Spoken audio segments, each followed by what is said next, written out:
Peace, everybody. It is I, the Emma, Energy Master Allah, and I'm home day 2 with my daughter. She got diagnosed with the flu yesterday, so she's gonna be home all week. Now, for y'all who have kind of followed my post and listened to some of the weird things that have been happening since my son Shamar passed in September of last year. Where he found out yesterday, and from there I'll update people who need background if they this is your first time. Okay, so they're tripping about my connection to make sure. So I got full Wi-Fi. All right, so I'm already getting interruptions to my signal because I don't know if they want me talking about this, but I will say this: being able to talk about what's been going on with my son, my things I've suspected as a father, and just seeing the whole situation. These two things have really kept me alive for one reason, because one, talking about, like, if you have things going on internally, the best way to keep your mental health, physical health, spiritual health together is you have to talk about it, engage with it, don't avoid it. The longer you hold it in, the more it grows and the more it could implode. The second reason being that for the types of things that have been revealed, it is better to talk about. A lot of times they're scared into staying quiet about certain things, particularly if they think that it, like the government might get upset or whatever else, stuff like this. But then whenever you hear about the whistleblowers and people of that nature, you find that them actually going public with certain things is what keeps them alive, because if something happens to them after they've said something publicly, then the people know that it had to be something up. You know what I'm saying? So okay, so here we go. So I went into the doctor's office with my daughter because, like I said, she's sick, and she has been sick, vomiting, things of that nature since Sunday. And so we took her in. She had a little temperature, so I insisted that we make an appointment, take her in yesterday. So they do their swab and things. Peace, Jane, I see you. They do her swab and things, to go check for her see if she has flu and whatever else. But then, the doctor is measuring her head, like they're like measuring her head and things. Now, Kalia has had a physical relatively recently, so there's really no reason for, something like that to be going on at this particular visit. And so the doctor tells me that she was checking Kalia to see if she had a ridge up her forehead, because the coroner had told her, this is Dr. Cruz, told her that Shamar, my son, had found this ridge up his forehead and his skull fused type of situation. And this was my first time ever hearing anything about this. Now, the doctor immediately said, well, that's very unusual, because this is something that is normally detected when they are infants. And this is something that, if addressed, there are different, like, surgical things. There's all sorts of options and things of that nature that are possible. Now, before I get into any of the heavier stuff, what I'm going to say to you is conditions like what I just described are common enough, not very, very common, but 1 in 2,500 children is what the statistic is. So there's nothing unusual in that way with regards to having a ridge and having the fusion and things of that nature. What is highly unusual and abnormal is for none of your doctors to say anything about it for years. And you have to find this out after your child is dead. That is completely unusual. Now, even if that was the only unusual factor in all of this, that would be one thing. But if you've been following my talks, following my posts, then you know a number of things have happened. For instance, we did not receive, well, I can't even say receive, we did not retrieve my son's ashes from his cremation until 3 months after he had passed. And apparently the excuse that we were given, it had something to do with either the funeral home or the coroner. Somebody was under the impression that there was still an investigation of some sort going on. But when I talked with the sheriff's department here in Vero Beach, who did an outstanding job with the whole thing here in Indian River County, when I talked with them, they said, "Oh no, we closed that investigation a long time ago." So in other words, they were holding my son's remains for an additional few months for no particular, no apparent reason. That's what I'll say. Peace, Chris. I see. They were holding his remains for an additional couple months for no apparent reason. And the second that I got involved and I made them, they got him right to me. So there was no issue after that point. So that's thing number two. So the day that he passed, and this is something else I've talked about. So if you don't know the story, so my children, both of my children were here sick. I had two children that are on the autism spectrum, and both of them gotten colds. Perhaps my daughter brought the cold home, but either way, both of them were sick, and so they're both home. That they normally, she would be at school normally. He has therapies. They both have therapy, so we're usually gone all day. And then also I normally have my grandmother and grandfather that kind of help to watch, and we kind of stay over there during the day and things of that nature. Well, grandma was sick, so she wasn't going to be able to do that. The two of them are sick, so I'm home with them all day. And so, doing all the things you're supposed to do, making sure they're getting their medicine, making sure they've got plenty to drink, food. I'm ventilating the house, like airing out the house, because it just had a sick feeling in the house like this. And so my daughter, they don't like to stay in the same place. My daughter, after I get done feeding my son, I go to feed my daughter, and while I'm feeding her, he pushes himself out of the window. He pushes out the screen, climbs out like two stories up, falls. He's unhurt, according to the authorities. They say because it had been raining and things, and we've got like that soft soil near the door, so he wasn't injured. And as a result of him not being injured, he was able to get right up and run just a few feet in front of our apartment to the retention pond, which has no fence around it, no signage, no nothing. By the time I could even get done with my daughter and go to check up on him or whatever, it was already over. But that said, this all happens around 2 or 3 o'clock, and they do not, well, I'm going to say they did not tell us that they found him until almost 2 a.m. So this is 12 hours that we're outside. And during the course of this investigation, they bring out like several dog teams. Kind of early on, I'm asking, like, did a dog go straight from the window to the water? Because if he didn't make a beeline for the water, that means that he could still be alive somewhere.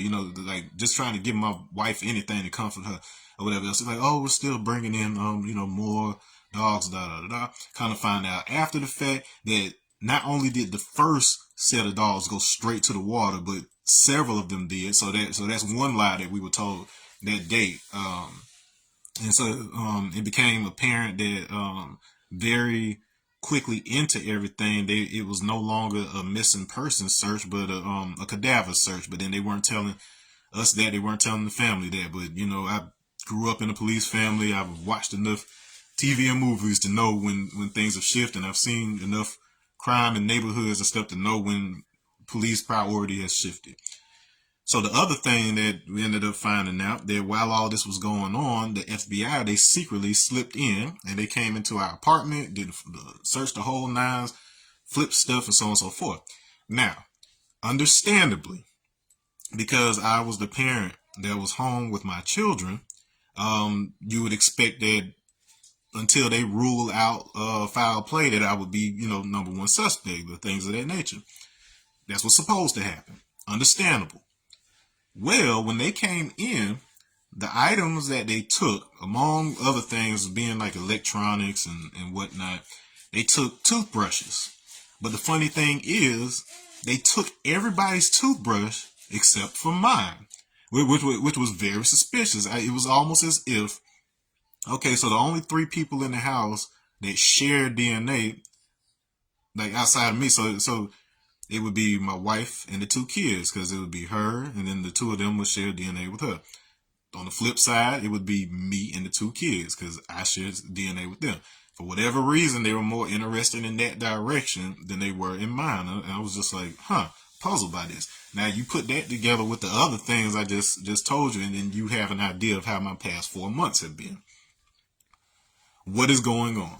Well, there's a lot of weirdness around that whole situation. There was weirdness going on before. My son, that particular day that things were happening, he was noticeably more irritated. Like, as part of his symptoms, he would do the head banging from time to time, or hold his ears from time to time.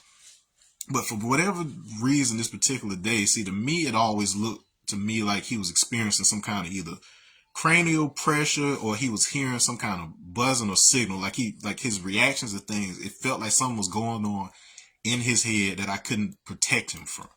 That's what I carried around with me as a father oftentimes. Now, to find out all these months later that they had been keeping from us that he potentially had this fused skull with this ridge and things, and that this could have resulted later in life in him having certain like brain pressure and different things that could cause complications later on.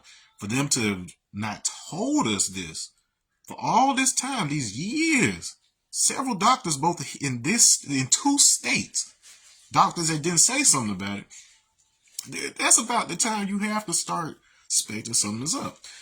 Now, I've been doing a lot of research, cross-referencing, examining credible sources on particular matters, and I'm one of these people, especially upon getting the knowledge of self in 2019, where I examine things scientifically before I jump to some of the more fringe type of conclusions on things. And so among those, I had no interest for years. I had no interest in anything that was going on with UFO/UAP. I wasn't interested in the pyramids of Egypt, nothing. All I wanted to see was what could I extract from. Okay, y'all, we back. The signal pausing, and then mind you, we got good internet and stuff, so there's no good reason for my stuff to be freezing up right now, other than what we talking about right now. Y'all hear my daughter in there playing piano? Anyways, so yeah, so I had no interest in some of those more fringe type of conversations initially, until I had like a strong structure and background in what is the existing conversation with regards to the sciences, the math, just all the reality checks, quote unquote, and to be able to verse myself in the language and terminology that they're using to describe things, such that I can present these topics to you without it just falling into the stream and the crowd of speculation and conspiracy that is out there, but being able to give you real things. Because what I realized, when it comes to truth, you don't necessarily need to give somebody the complete truth, because we do live in a reality that does shift and change to some degree.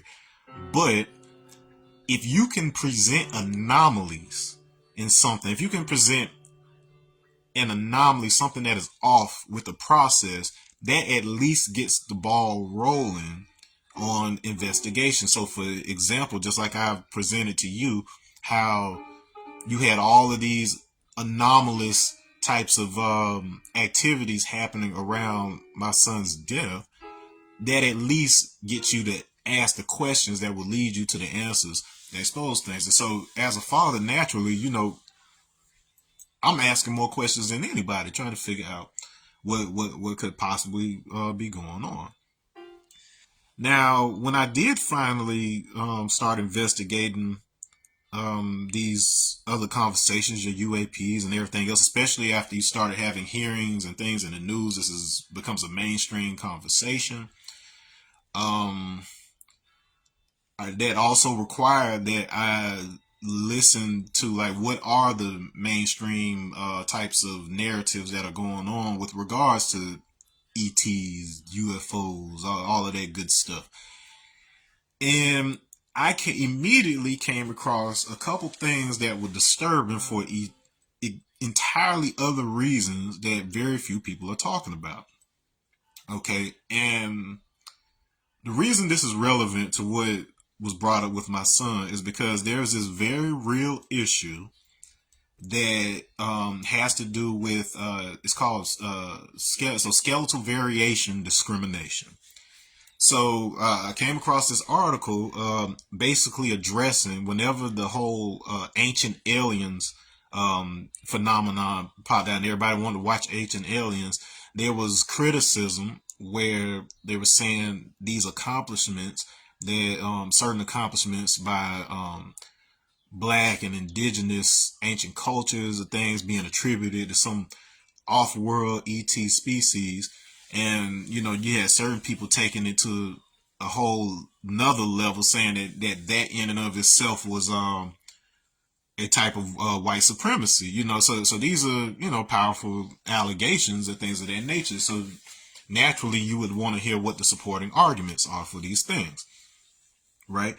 And among the claims that were made in these ancient alien shows were, basically one of the key go-tos had to do with the elongated skulls and different stuff like this.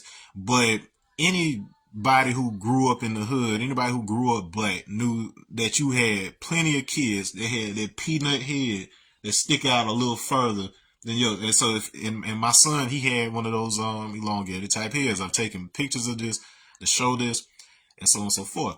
Now, you may or may not be familiar with a book called The Terror Papers, Terra Papers. It was published in 2023, and it is by a Native American man named Robert Morningsky, who his grandfather told him this account of when he and other tribes people, they while investigating this, it was a crash or something, fiery ball falls, hits the ground, they go, there was a being that mostly human looking type of being that comes from this crash, and is basically telling them this story about the wider history of the universe and these different civilizations and all this stuff. And so all he was doing was kind of recording this. He was a scholar, he was getting his doctorate, different things like this. And he was basically shunned and made like a pariah for talking about these things. He didn't make any conclusions about it. That he just said he was just examining the fact that you had these repeating accounts among Native American tribes that was saying the same thing about it. So he just wanted to investigate and put the story together. And so part of the problem was that if the things he was saying was true, it did step on the toes of a lot of things that were happening with our government. Like there were certain secrets held, certain misdirections that were held, that if his statements were true, it would really cause some problems for certain people in powerful positions. So naturally, there's a motivation to kind of try to shut that down. All right. So the thing that has been most disturbing throughout this whole research into the conversation on the UFO phenomenon is that there has been a consistent trail of accounts that seem to imply that or just outright accuse the UFO phenomenon as being, even that, let me give a disclaimer first. I say that there are some pretty interesting phenomena out there. When it comes to the UFO UAP situation, it is commonly understood that there are three key phenomena that are often confused with one another or collapse into a single phenomenon. And then according to them, these include the extraterrestrial, which means off-world, not from Earth. You've got intraterrestrial, which are beings who are may or may not be native to Earth but live underground. And then the third is interdimensional, meaning that they live here in this space, but it's in another dimensional perception such that they don't interact directly with this physical space. So I'm just telling you how the conversation goes, not confirming or denying any of that. Okay.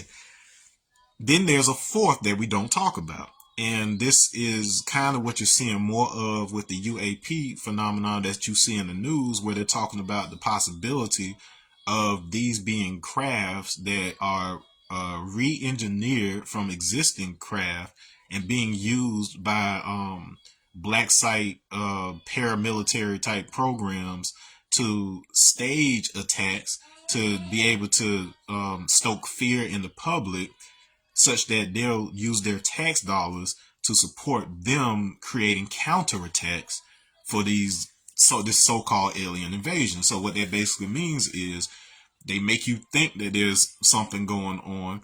You approve them to get the money to address this problem, but then they're just putting it in their pockets basically. So they're getting rich off the fact that you're afraid of what this could be or what it looks like it is. So we've got all these four things kind of in the mix. Now, let's talk about what happened after World War II.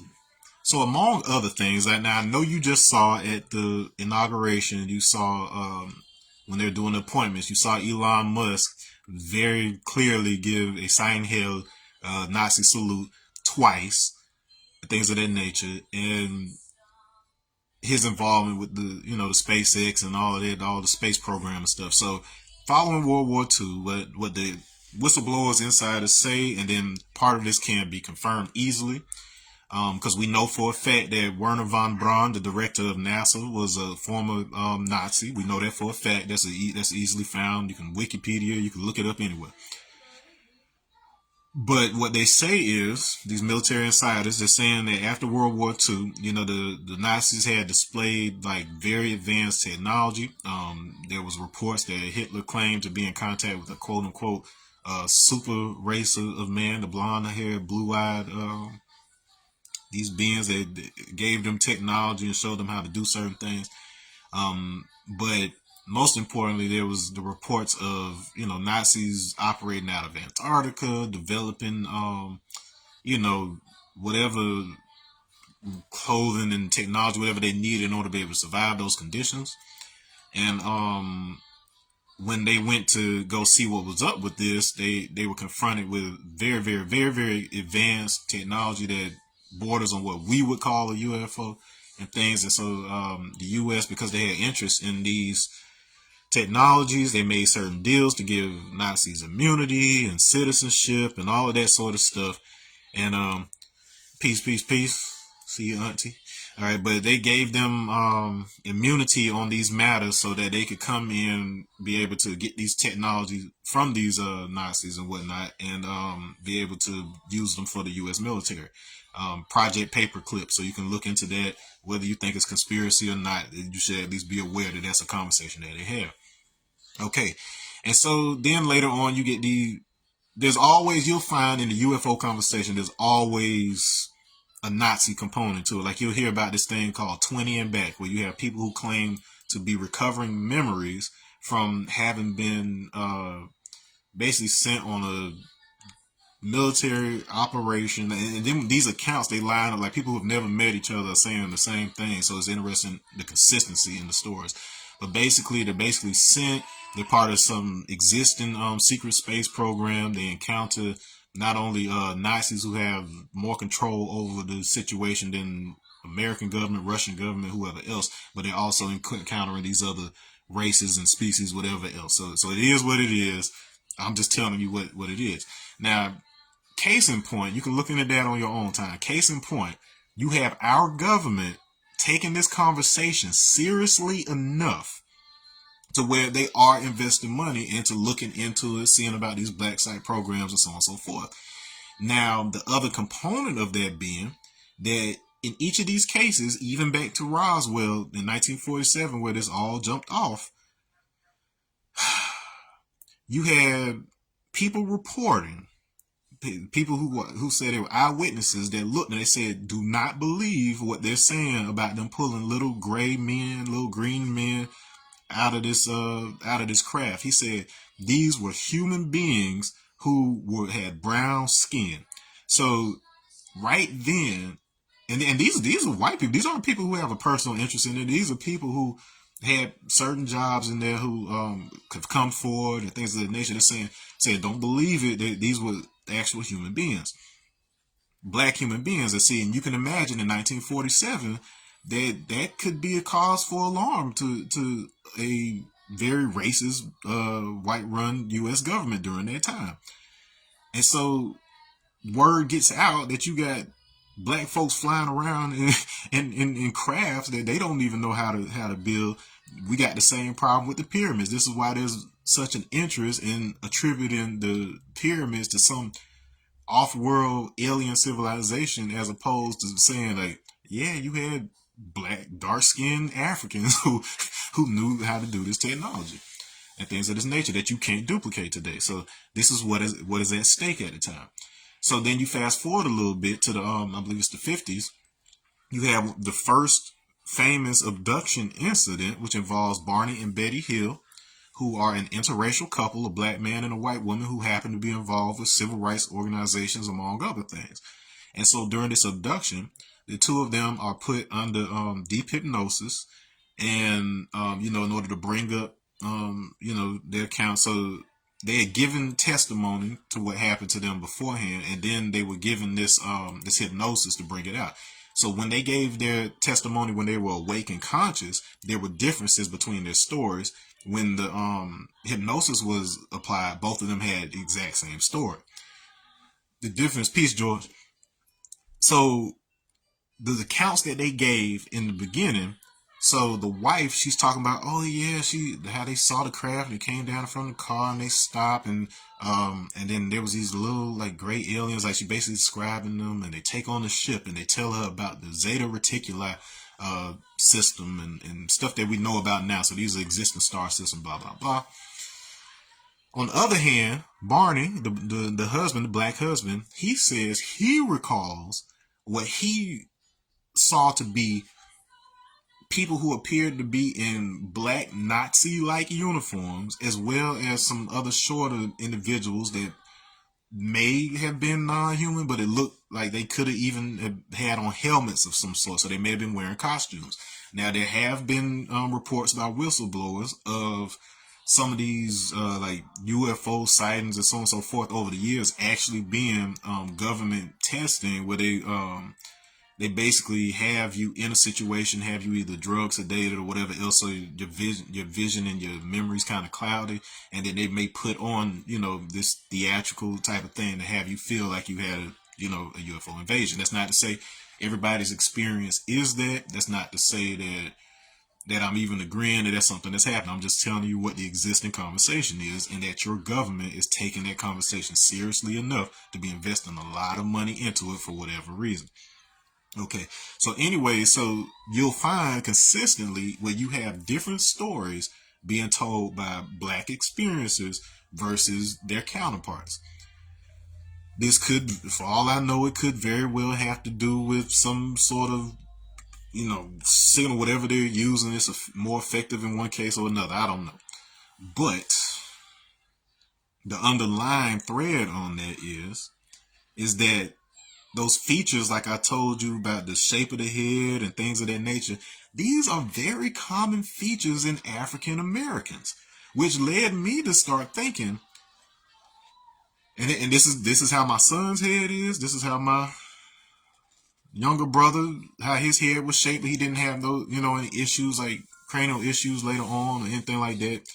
No symptoms like he was on the spectrum. He did, they did try to diagnose him with like reading disability and different stuff when he was younger, but perfectly functional, perfectly intelligent young man.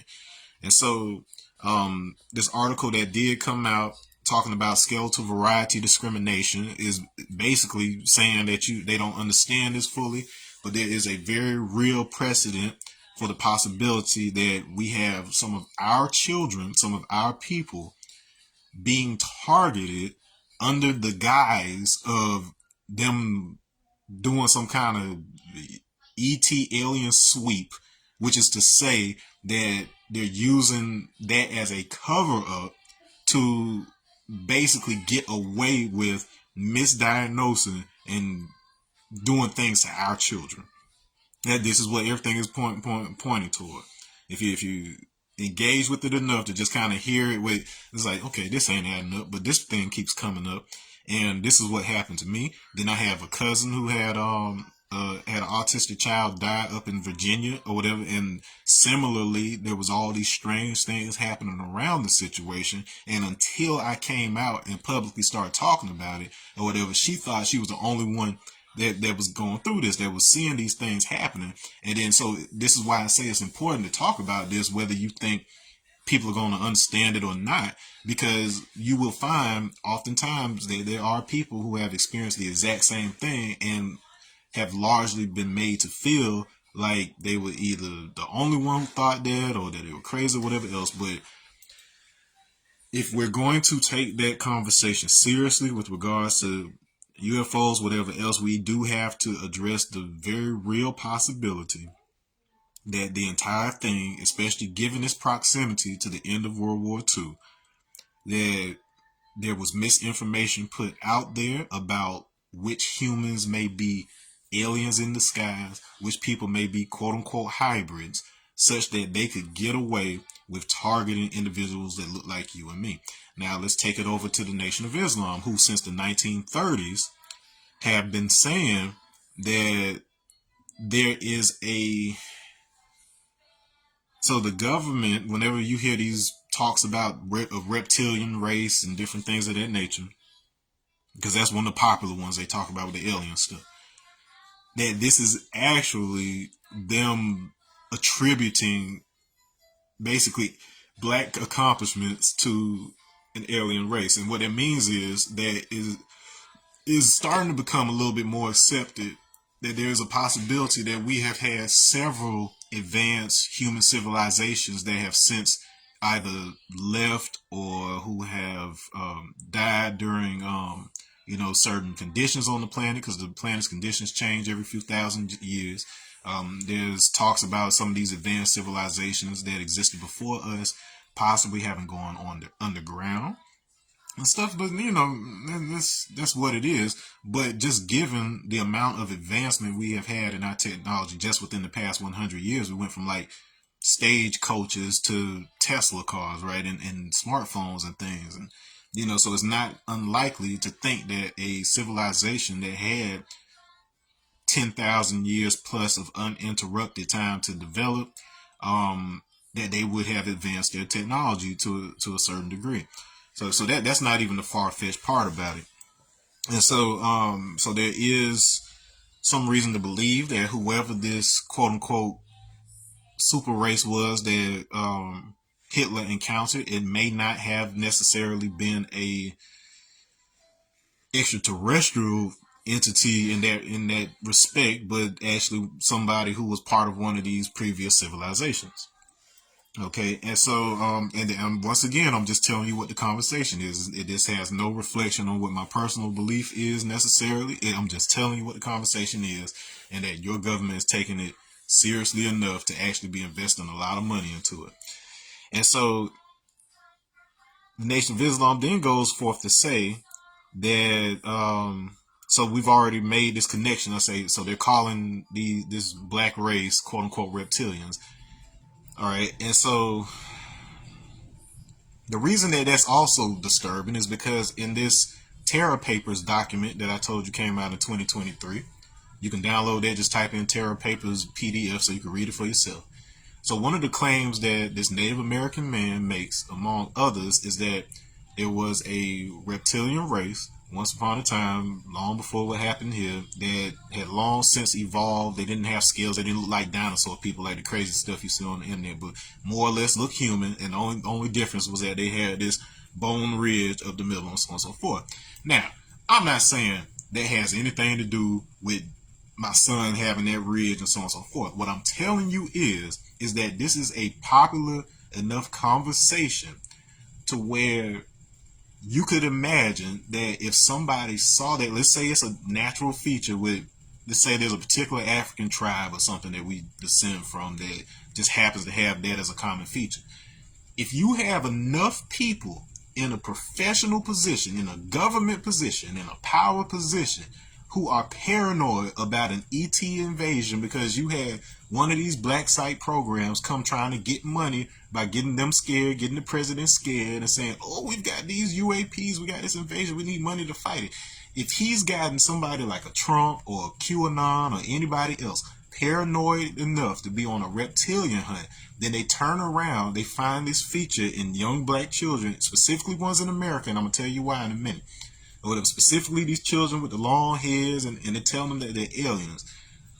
This, we already saw what happened post 9/11 with them beefing up the security, using your cell phones, your internet uses, things of that nature to track your activity under the guise of searching for terrorism, to make sure there's no terrorism out here.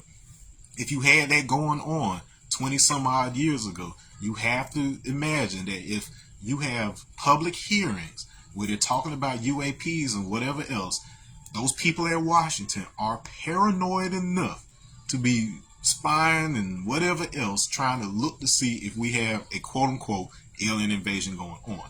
And that leaves the very real possibility that people of color, people just like you and me, because of the unique features that are associated with our particular race, that those are things that may be targeted and are being misdiagnosed, misassigned as hybrid or ET features. So this is a very real problem that is currently being addressed, and that you should at least, you don't have to believe one thing or another, but you should pay attention to the anomalies, if no other ones, just in what I've told you about what happened with my son. They should have told me that when he was younger. They should have told me that any one of those doctor visits. There's no excuse for why I should be taking my daughter in to get checked for the flu, that check measuring her skull, and then come tell me that the coroner told the doctor some time ago that Shamar had this ridge in his head and this possible fusion of the skull and whatever else. And, once again, it's medically, at least they say, that this happens to 1 in 2,500 children. So, not debating that, but what I'm saying is there's something extremely anomalous, something extremely wrong with the fact that I would have never known about it, never been told about it, had that particular doctor not slipped and told me. So at the very least, if you take nothing else from this, there is something very wrong going on with these processes, and it may or may not be something as extravagant as they're making it out to be, but there is definitely something happening, and it is definitely happening to us. All right, don't let it be like George Floyd and Trayvon and all that, where we've been telling you for like 20-30 years that the police been killing us, and then y'all want to get excited about it because some celebrity retweeted it, or because some public figure decided to get involved. Like, this is me telling you this now. This is anomalous enough. And I'm an educated individual, college educated, graduate with years of research and certifications under my belt, and I am not prone to paranoia or conspiracy or things of that nature, because they don't entertain me at all until I've looked into something enough to say that there is precedent to at least investigate what's happening on here. I don't even say it to you. Well, I told you that there was something about those. All right, so my brother and my son, they had very similar characteristics in terms of the way they acted, even their hair shape and skin color. So the two of them happened to be the youngest boy in both cases. Both of them had some strange circumstances around how they were born. In the case of my brother, he was born after my mother's tubes were tied, so her tubes basically regenerated themselves, and she had him about a year after my sister was born. Okay, so that was already weird. So in the case of Shamar and my daughter as well, both of them have A blood type.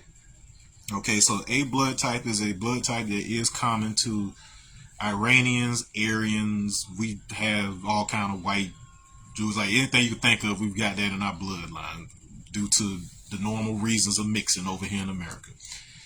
Okay, so that's no surprise there. The problem is both my wife and I have O type blood. So normally the child is going to have the same blood type or a blend of the blood types of the parents. And so you may say, oh, well, somebody had to have been cheating on somebody. No, they're mine. We've already gone through that song and dance. So it's not impossible, but it is extremely rare.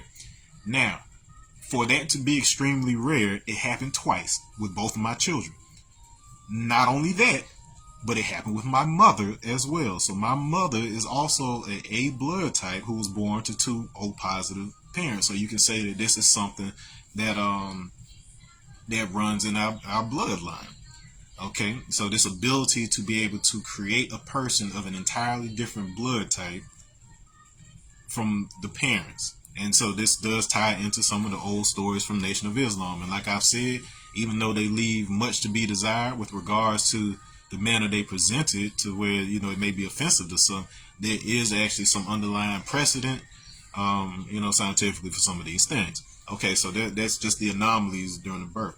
Now, both Shamar and my brother were also the lightest of the children. So we had a range of colors. The oldest is usually the darkest, and then you get lighter as you go down the line. So my mom, she's like bright skin, and then I had like a dark skinned father. All right, and so we have this gradient with those four kids, and so Cedric is the lightest by far. Shamar was like that too. Like he's brighter than both me and my wife, and so on and so forth. And you know that's not anomalous because he's got two red grandmothers, so that wouldn't the big deal to us in that regard. However, what that does also mean is that some of the traits that were in all of our bloodline, certain ones associated with our Caucasian relatives and things of that nature were more prevalent in him. Like for instance, my mother, her being lighter, she has like freckles and stuff, and reddish hair, and my one of my sisters, she kind of has the freckles a little bit. So it's like, so these features, they find their ways through. And so in each child, you may have a different blend and mixture. And so anyway, so my two lightest children, they both had the same shaped head and very similar, you know, personalities in a lot of ways. All right, why this is important is in examination, and even with myself a little bit. I'll tell you what I mean by this, but there appears to have been a consistent incompatibility in America with regards to skull shape and size and organ features. And what I mean by that is, so let's say that you have two populations that were separate for a long time. Let's say you had people who were indigenous to Africa, and then you had people that were indigenous to Europe, and then they kind of developed for many, many years separately. You're going to have different adaptations, different features based on where you're living. Now imagine that because you live in this particular region, you have a particular skull size because it allows you to survive a certain way. And then you have another race who has a different type of skull size because it allows them to live and process certain things that they need. Now imagine that they start interbreeding, and as a result, you end up inheriting the type of skull of one parent, but you end up getting the brain size of the other. And so this is something that's actually addressed in those 120 lessons with regards to the difference in brain size here and there. That doesn't necessarily mean one is smarter than the other, but it's just saying that you have organs that are a certain size meant to fit. The reason I say this applies to me is because one thing that runs on my father's side, my biological father's side, is astigmatism. And if you don't know about astigmatism, it basically means that your eyes, because they're actually larger than the shape of the eye sockets, they become kind of elongated like a football. So this affects your vision in a very specific way.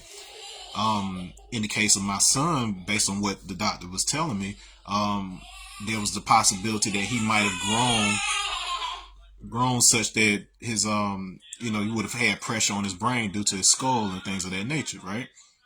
So this appears to be common in African Americans in particular because, you know, for all the famous reasons due to them forcing slaves to breed and from raping slaves and things of that nature, we had bloodlines that weren't normally interacting starting to, you know, come together. So whereas we don't have nearly as many issues now because there's been so much mixing and blending for, the past however many years or whatever. It's starting to stabilize to some degree, but you have to imagine that certain features came about, whereas you're inheriting certain skeletal features from one side, but you're inheriting certain organ features from the other side, right? And so this could easily lead to speculation surrounding people not being from here, people being a alien, whatever else, because you have these new features that are starting to come out.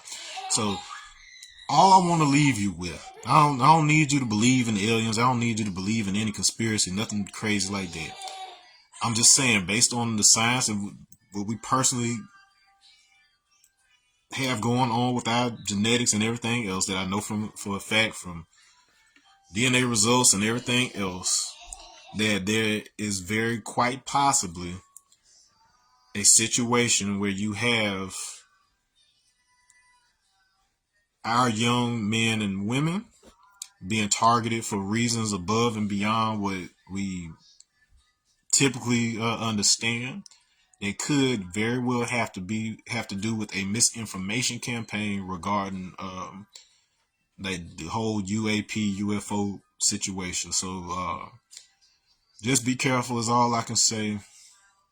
Ask a lot of questions of your doctors and the authorities around you, because you don't know what it is they believe. Like, it could be something very normal, like something that just happens to happen with our particular race, and it's being called something else that has the government paranoid against it. And given the experimentation, Tuskegee experiments, and countless other things that have been perpetuated on the black community, this is not far-fetched to think that certain things like this could be going on. It could even be employed to harvest organs. We had a big problem with that in Macon, Georgia, once upon a time.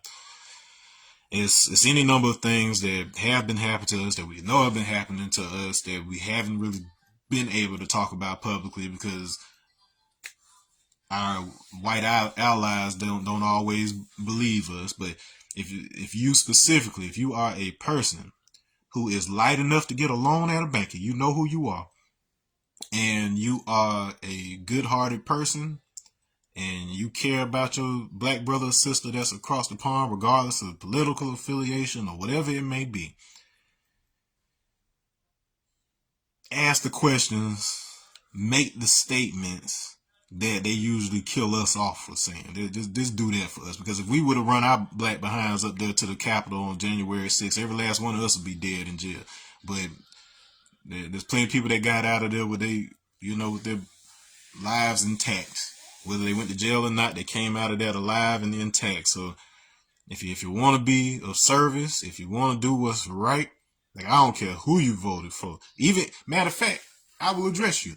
If you are a Trump supporter and you support that man that's in office right now, what I want to say to you is, I know all of you ain't necessarily racist. I know all of you aren't necessarily evil. You think that you're doing what's right based on the information you've been given. Likewise, Trump can be an a-hole, but at the same time, I know for a fact that presidents aren't informed of everything. They are intentionally kept in the dark about a number of things. Kennedy was one of those people who learned a little more than he should have and was assassinated for it. This is also in the terror papers, but that people have been saying that long before 2023. But that's part of the reason why he's so interested in opening up both the UAP files and the JFK files, because it may not necessarily be that you find out that, aliens are real. It may not be that, Kennedy wasn't assassinated by Oswald. It may not be something like that. It may literally blow the whole thing out of the water and expose that there has been a cover up to target people of color, and it's been disguised by this whole UFO phenomenon, even the space programs. Like, they talk about how Stanley Kubrick, the director of Space Odyssey 2001, they say that he directed the moon landing, which is interesting. Another thing you may want to look up, in 1961, the same year that they later on started talking about going into space and so on and so forth, earlier that same year, on a British, it was either a British or Canadian station, there was a show called Supercar. that was released, and it introduced these concepts, like for instance the countdown to 10, 9, 8, 7, 6 before blasting off. That concept comes from that TV show. So these are all the same things that ended up finding their way into the moon landing. So definitely look that up. Supercar. It's a 1961 show. And if you look at the details of this show, these are all the things that we ended up seeing when they started talking about the space launches and stuff. So I'm not saying things were staged, but I'm saying the evidence doesn't look good for you folks. That's all I'm saying. But yeah, so your president may not be informed, and he may do things from time to time that he thinks is the right thing to do based on the information he's been given that may have been actually misinformation given to him, and he's an easy fall guy. Once again, not saying he's of the best moral character or anything like that, but what I'm saying is he is an easy target for misinformation because they know he's a reactive president. So they can give him some mess about, oh yeah, it's UAPs, and you can find them using this signal or da da da da, or this particular medical diagnosis, and the next thing you know, your child appears to be hearing weird stuff on a particular day, jumps out a window and drowns itself. That's all I'm saying. I'm not saying that's what happened necessarily, but enough has happened to where, as a parent, I would be remiss if I didn't at least investigate, address it, so that it doesn't happen to more children, doesn't happen to more of my brothers and sisters out here. We've been dealing with a lot of strange things that have perfectly scientific explanations to them, but because it is so far outside of our frame of reference and understanding, it's difficult for some of us to be able to talk about it and summon the terminology necessary to explain it without being written off as being crazy or paranoid or whatever else. But I'm here to tell you, I am a very educated human being with an extended lexicon of all the terminology that you and the authorities that you use to confirm your truth utilize. So I'm not the one to get into that with. I'm trained to talk about these issues and be able to present the facts, present the sources, present the evidence, not try to win the argument or convince you, but to be authentic, such that an individual who is getting this information can check for themselves. I would never ask you to believe me on face value. I urge you, implore you to look up things on your own. I urge and implore you to learn the research skills necessary in order to be able to find credible sources. I would rather you put together that unequivocally proves me wrong, because I have no interest in being right. What I have an interest in is doing what's right. You know what I mean? Like doing what makes this a workable world for everybody. Like I don't need to have it better than you in order to be happy. But there's too many people who believe that that's what's necessary. And unfortunately, if it does mean that there's a very real problem that could be targeting our children who are being misdiagnosed as autistic, because in talking with this therapist, a lot of the same symptoms do come up with both that I believe the condition is called craniosino. It's something like craniosino something, but the fusion of the skull where you have that ridge and the elongated head and stuff like that. So